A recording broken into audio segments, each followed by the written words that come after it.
They haven't had a losing season since 2005. Can Liberty keep that streak alive in 2019? Find out here on the Gridiron Expert. Yeah.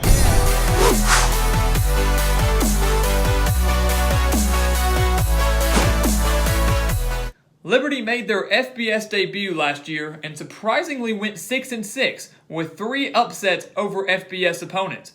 But now it is a brand new era for Liberty football. Head coach Turner Gill stepped down after 7 seasons as head coach, and in comes Hugh, the former Ole Miss head coach, to take over this Liberty program and to try to keep that winning season streak alive, having not had a losing season since 2005, and also trying to get Liberty to their first ever bowl game in 2019. And he inherits a very strong team that has 22 seniors in 2019, including 8 starters back on offense and 7 starters back on defense. And offensively, they will of course be led by their quarterback in Steven Calvert, who led the Flames to average 33.3 points per game last year, threw for over 3,000 yards and 21 touchdowns, and also is the 3rd all-time leading passer in Liberty history. And by the end of 2019, you can expect Calvert to be the number 1 all-time leading passer in Liberty history. And you can expect that as well when he returns 5 of his top 6 wide receivers, including Antonio Gandy Golden, who had over 1,000 yards receiving last year and 10 touchdowns. The only thing that Calvert has to work on is cutting down on his turnovers. He threw for 18 interceptions last year compared to just 21 touchdowns. If those interception numbers go down, this Liberty offense could be even better than they were last year. Defensively, they returned 7 starters, but they also drastically have to improve after allowing 36.8 points per game last season. They do return 5 of their top 6 tacklers, including Solomon Ajayi at linebacker. He's going to be the senior of this linebacking core, the leader of this linebacking core, and very well could be the leader of this entire defense. So Liberty, under Hugh, a lot of excitement, a lot of hype going into this season. Can they get to a bowl game in 2019? Well, they kick off the season against Syracuse on August 31st, and this is a huge game for the Flames.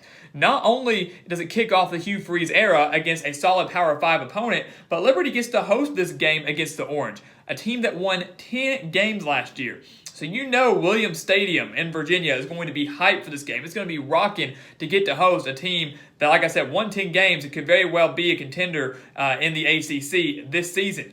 And everybody is quick to kind of pick this game as an upset. I think a lot of people want to pick Liberty to upset Syracuse this year. And a lot of the reasons that people aren't as high on Syracuse is because they lose their star quarterback in Eric Dungey. But if you go back and watch our ACC predictions, especially our Syracuse prediction, I told you that Tommy DeVito, the backup to Eric Dungey, now the starter in 2019, is absolutely the real deal. And he has a lot of surrounding talent on offense, and this Syracuse defense is very, very underrated. It's not getting a lot of attention, especially along the defensive line. I don't think Dino Babers and the Orange have a letdown in this game. I think they come on the road and beat Liberty, avoid that big-time upset, but expect this game to be close for about a half to 3 quarters. I would expect Hugh to have this team ready to go, and Syracuse, maybe he's trying to work out little offensive struggles at the beginning of the season, but I think Syracuse gets the win. Liberty falls to the Orange, kicks the season off 0-1. They then go on the road to face off against Louisiana, and the Raging Cajuns are an absolute threat in the Sun Belt Conference this year. They actually made the first ever Sun Belt Conference championship game last season, falling to the hands of Appalachian State. And the key in this game for Liberty is going to have to shut down their run game, led by Trey Regis, the running back for the Raging Cajuns, who rushed for over 1,100 yards last year. Last year, Liberty allowed an average of 222 rushing yards per game. If they cannot improve on that stat, then Regis is going to have a huge game on the ground against the Flames. And I think that's exactly what happens. With this game being on the road, Billy Napier's squad, just entering year 2 at the helm, is going to be maybe even better than they were last year. I think the Raging Cajuns get a win over the Flames, who will struggle against their potent run game, and they are 0-2 on the season. They then face off against Buffalo, a team out of the MAC that went 10-4 last year. But the problem for them is that they lose their star quarterback in Tyree Jackson, and he loses his top 2 wide receivers. and they only returned 3 starters on defense. So Lance Leopold was dealt a horrible hand this year, losing some of those key transfers. Jackson leaving early for the NFL, a couple of their wide receivers transferring, and then a very inexperienced defense. I think Liberty gets their first win of the season at home against Buffalo, a team that in Week 3 I think is still going to be trying to piece things together in 2019, trying to make a return trip to the MAC title game. Don't know if they're going to be able to do it. One of their wins, though, will not come against the Flames. Liberty gets their first win over Buffalo, and they are now 2-2 with a win over Hampton. And we penciled that one in kind of early, but of course Hampton might be a little bit more competitive now that they have landed the transfer of DeAndre Francois. We originally believed that the former Florida State quarterback would be playing at Florida Atlantic under Lane Kiffin, and things did not work out there, so he then transferred over to Hampton. So not going to be the easiest of tests for Liberty, but we do expect them to get the win there. They then face off against New Mexico. And last year on the road, Liberty beat the Lobos 52-43. So a shootout out there in New Mexico. But this year, the Lobos do not have a very potent defense at all. They only returned 2 starters on the defensive side of the ball from a unit that allowed 36.2 points per game. And if you go back and look, not only just at the Liberty game, but over the course of New Mexico's season, they let up a lot of points. Their offense will be better than they were last year with 8 returning starters. And Bob Davie, I'm a huge fan of his, and I always would expect the best out of him. He just doesn't have the best situation at New Mexico. This game at home, Liberty able to get the job done last year, having a more experienced team this year, facing off against a less experienced team in New Mexico this year. They're going to beat the Lobos, I think, for their 3rd straight victory. They are now 3-2 on the season.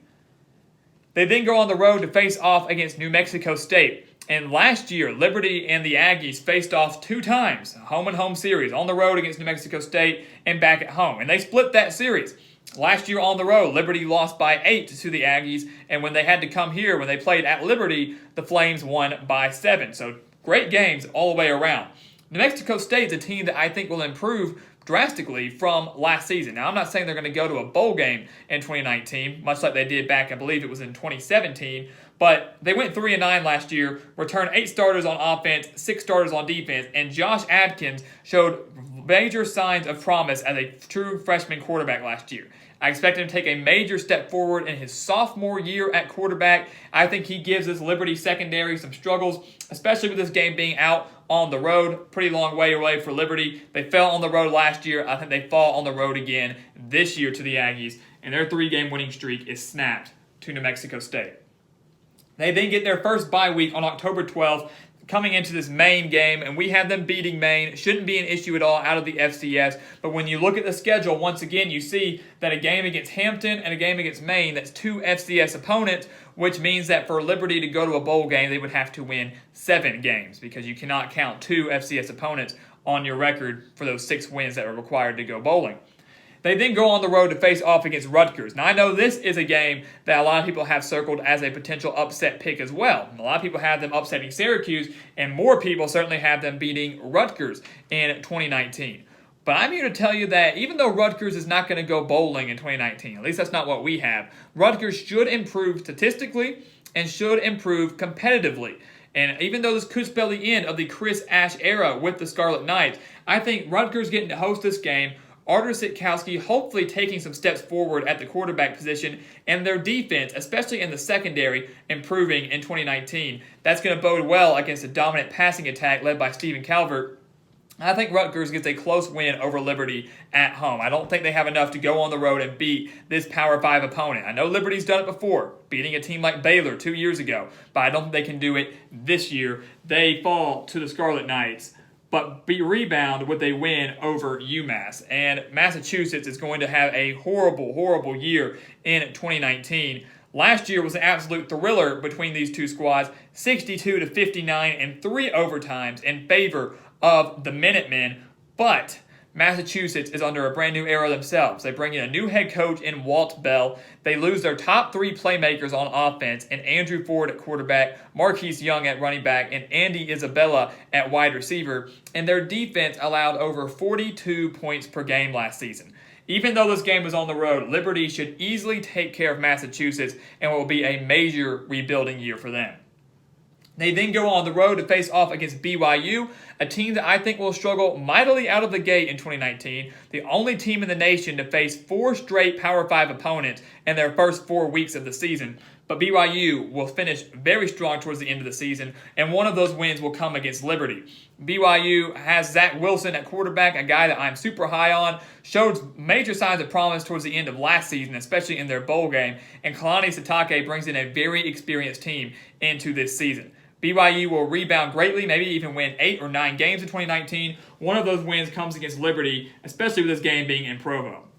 They then get a bye week, and of course we're going to have them losing to Virginia. Not going to be an easy game for the Flames at all, and you can't call this a trendy upset pick. Virginia is going to have a dominant secondary led by Bryce Hall, one of the best cornerbacks in the entire nation. And then, of course, Bryce Perkins, one of the best quarterbacks in the ACC that can not only beat you through the air, but can also beat you on the ground. I don't see Liberty hanging with Virginia for much of this game, if at all, even though they're coming off a bye week.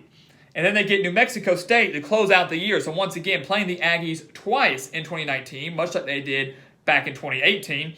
They lost at New Mexico State last year. We had them losing to New Mexico State on the road this year, but they beat New Mexico State at home last year, and we have them beating New Mexico State at home again this year. I have them splitting the series once again. And when you're dealing with teams like this, especially in the independents, especially with teams that are not dominant or kind of, up and down, they're not as consistent as some other Power 5 programs, sometimes home field advantage can really be the difference maker in making these predictions. But I think Liberty continues to get stronger down the stretch. I think they do beat New Mexico State. It's very difficult to beat the same team twice in the same season. And I don't think New Mexico State can do that. I don't think Liberty can do that either. I think they beat the Aggies.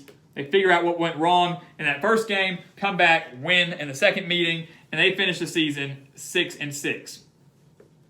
Which, as we mentioned, sitting there at 6 wins, not good enough to go bowling because of the 7 games that they would have to win due to 2 FCS opponents, but not a bad year for Hugh in his first season at the helm with the Flames. And once again, keeping that non-losing season streak alive at 6-6, Liberty will still not have a losing season since 2005. So guys, as always, thank you for watching us here on YouTube. Please go follow us on Twitter and Instagram at Gridiron Expert, and go check out our official website, thegridironexpert.com. Sign up for our newsletter and sign up for our expert picks. For just $30, you will receive every single one of our 2019 college football spread picks, including the postseason. And I can promise you that is a deal you do not want to pass up. So join our team, sign up today, only at thegridironexpert.com. And once again, guys, thank you for watching us here on YouTube. Please continue to like, comment, and subscribe, and we will see you next time on The Gridiron Expert.